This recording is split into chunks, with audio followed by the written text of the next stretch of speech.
सही बच्चों को नमस्कार। हम बात कर रहे हैं नीट फिजिक्स के जो प्रीवियस ईयर क्वेश्चंस आए हैं, पीवाईक्यू जिनको कहते हैं, आप इस वर्ड से आप नोन होंगे, उसके क्वेश्चंस अपलोड कर रहे हैं। चैप्टर है इलेक्ट्रोस्टैटिक्स, पोटेंशियल एंड कैपेसिटेंस। फंडा क्लियर होगा चैप्टर का तभी आप इसकी तैयारी कर रहे होंगे। ठीक है, हम एक वीडियो में एक एक क्वेश्चन अपलोड कर रहे हैं जानबूझ करके, नहीं इसलिए नहीं कि नंबर ऑफ वीडियोज बढ़ जाएं, इसलिए कि आप थोड़ा थोड़ा तैयार करते रहें। देखते हैं अगला क्वेश्चन। देखिए, ये पीएमटी 1999 का क्वेश्चन है। जब तक हम क्वेश्चन पढ़ते हैं, क्वेश्चन छोटा सा है, तब तक उसकी छोटी सी फोटो आप छोटे समय अंतराल के लिए छोटा सा देख लीजिए। सुनिए, क्वेश्चन कह रहा है कि the effective capacitance between X and Y. अगर ध्यान से देखिए कि एक फिगर बना हुआ है, एक्स और वाई के बीच में इफेक्टिव कैपेसिटेंस आपसे कह रहा है, पूछ रहा है कि कितना होगा। बहुत सारे कैपेसिटर लगे हुए हैं, तो पहले इस डायग्राम को ध्यान से समझ लेते हैं, हम बना लेते हैं, फिर आपके पास आते हैं।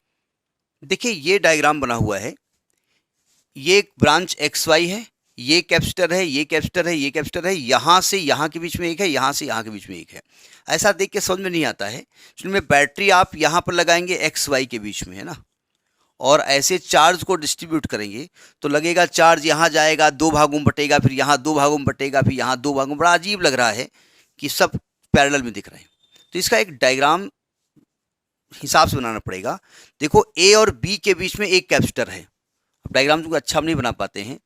ये हमने ए बी बनाया है, ए, और ये बनाया है बी, और इसके बीच में एक लगा है कैपेसिटर। ठीक है, डायग्राम आ रहा ना? ठीक है, ए बी हो गया। फिर आप देख रहे हैं बी का डी के बीच में है, तो बी का डी से हमने बना दिया एक ऐसे, बी का डी से बना दिया, यहाँ पर एक कैपेसिटर लगा दिया। ध्यान से समझिएगा, ये कैपेसिटर लगा दिया। फिर ए का सी के बीच में एक कैपेसिटर है, तो यहाँ पर सी लगा दिया, और ए का सी के बीच में कैपेसिटर लगा दिया। ठीक, ये कैपेसिटर सी लगा दिया। फिर सी का बी के बीच में कैपेसिटर है, सी का बी के बीच में कैपेसिटर लगा दिया। ठीक, ये कैपेसिटर लगा दिया, और कुछ, और सी का डी के बीच में कैपेसिटर है, सी का डी के बीच में कैपेसिटर है, यहाँ एक कैपेसिटर लगा दिया। ठीक है, तो डायग्राम सबकी वैल्यू सेम है, सबकी वैल्यू है 6 माइक्रोफेरेड। तो हम फिलहाल इसके नाम दे देते हैं, ये C1 है, ये C2 है, ये C3 है, ये C4 है, ये C5 है। देखो, A जुड़ा है X से, यानी कुल मिलाकर के यहीं पर X है, और D जुड़ा है Y से, यहाँ पर Y है, यानी कि अब ये डायग्राम रब कर सकते हैं। ठीक है, डायग्राम समझ में आ गया होगा आपका। इस डायग्राम को हम रब कर देते हैं। थोड़ा डायग्राम गंदा बना हुआ है, लेकिन अब उससे आपको फ़र्क नहीं पड़ता है। नहीं, फ़र्क तो पड़ता है, हम पे ही फ़र्क पड़ता है। और अब इसके बीच में एक तरीके से आपने बैटरी लगा दी है। ठीक है, इस प्रकार से सेल लगा दी है, और ये डायग्राम की सूरत है। C1, C2, C3, C4, C5 सबकी वैल्यू सेम है, 6 माइक्रोफेरेड। अब जरा ध्यान से समझिएगा, यहां पर एक फंडा लगेगा, Wheatstone bridge. Wheatstone bridge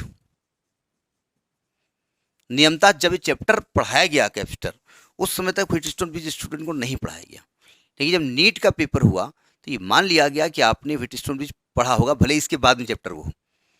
Wheatstone bridge ये कहता है, व्हीटस्टोन साहब ने एक ब्रिज टाइप का अरेंजमेंट बनाया था, रेजिस्टेंस के लिए बनाया था, वो यहाँ भी लागू होता है कि जैसे यहाँ से चार्ज गया, चार्ज आ रहा, करंट की हम बात नहीं कर रहे, लेकिन यहाँ कर रहे हैं, यहाँ पर चार्ज दो जगह बट गया। ठीक है, अब यहाँ जब चार्ज पहुँचेगा तो नियमतः इधर आना चाहिए, इस वाले भी चार्ज होना चाहिए। लेकिन व्हीटस्टोन साहब ने कहा कि अगर इसका रेशियो, यानी C1 C2 का रेशियो, अगर C1 C2 का रेशियो निकालें और इसका रेशियो निकालें, C3 C4 का रेशियो निकालें, अगर ये दोनों रेशियो इक्वल हैं, वो हैं, क्योंकि ये भी 6 है, ये भी 6 है, तो इसका रेशियो 1 हो गया, ये भी 6 है, ये भी 6 है, इसका रेशियो 1 हो गया। तो अगर ये इक्वल हैं तो इधर कोई चार्ज नहीं जाएगा, यानी इस वाले कैपेसिटर का कोई रोल यहाँ पर नहीं होगा, काम खत्म। तो यानी पहले इसीलिए व्हीटस्टोन ब्रिज लगाया गया कि ये इस कैपेसिटर का कोई यहाँ पर रोल नहीं है। ठीक है, पहली बात तो समझ में आ गई बात, क्योंकि ऐसा है यहाँ पर। अब अगर ऐसा है तो क्या हुआ, तो भैया ये जब चार्ज गया होगा ना, यहाँ पर मान लेते दो भागों में चार्ज ब्रेक हुआ है, Q1 और Q2, मान लेते हैं यहाँ से Q चला होगा, मान लेते हैं, ये डायग्राम में बनाएंगे नहीं आप, तो यहाँ से कोई करंट नहीं फ्लो हो रही है, वो हमको समझाने के लिए बना रहे हैं, आपने बना देना डायग्राम। तो इसका मतलब जब Q1 यहाँ गया होगा तो Q1 इधर भी गया होगा, क्योंकि इस रास्ते तो जाना नहीं है उसको।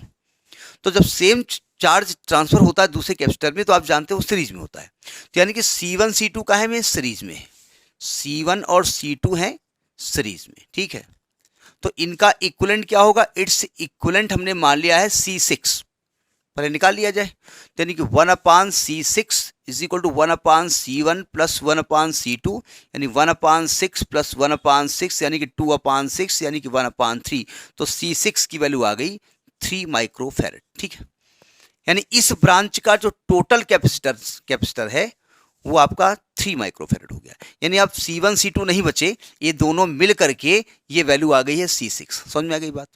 उसी प्रकार से जब ये जो चार्ज गया है वो यहाँ जा नहीं सकता क्योंकि रास्ता बंद है, तो ये चार्ज Q2 यह इसमें भी जाएगा, सेम चार्ज जा रहा है ना, ये फिर सीरीज में हो गए। तो आप कहेंगे इसी प्रकार से C3 और C4 ये भी सीरीज में होंगे।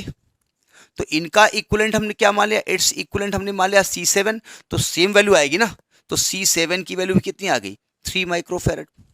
यानी ये दोनों मिलकर के दो ना होकर के ये केवल C7 आ गया। अब यहाँ दो भागों में ब्रेक हुआ चार्ज, एक C6 में गया है, एक C7 में गया है, तो दोनों कैसे हो जाएंगे, पैरेलल में। तो जब इक्विवेलेंट निकालेंगे तो C6 प्लस C7 यानी 3 प्लस 3 बराबर 6 माइक्रोफैरड।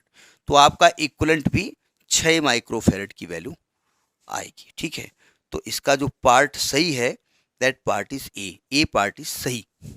ठीक, this question was in PMT 1999।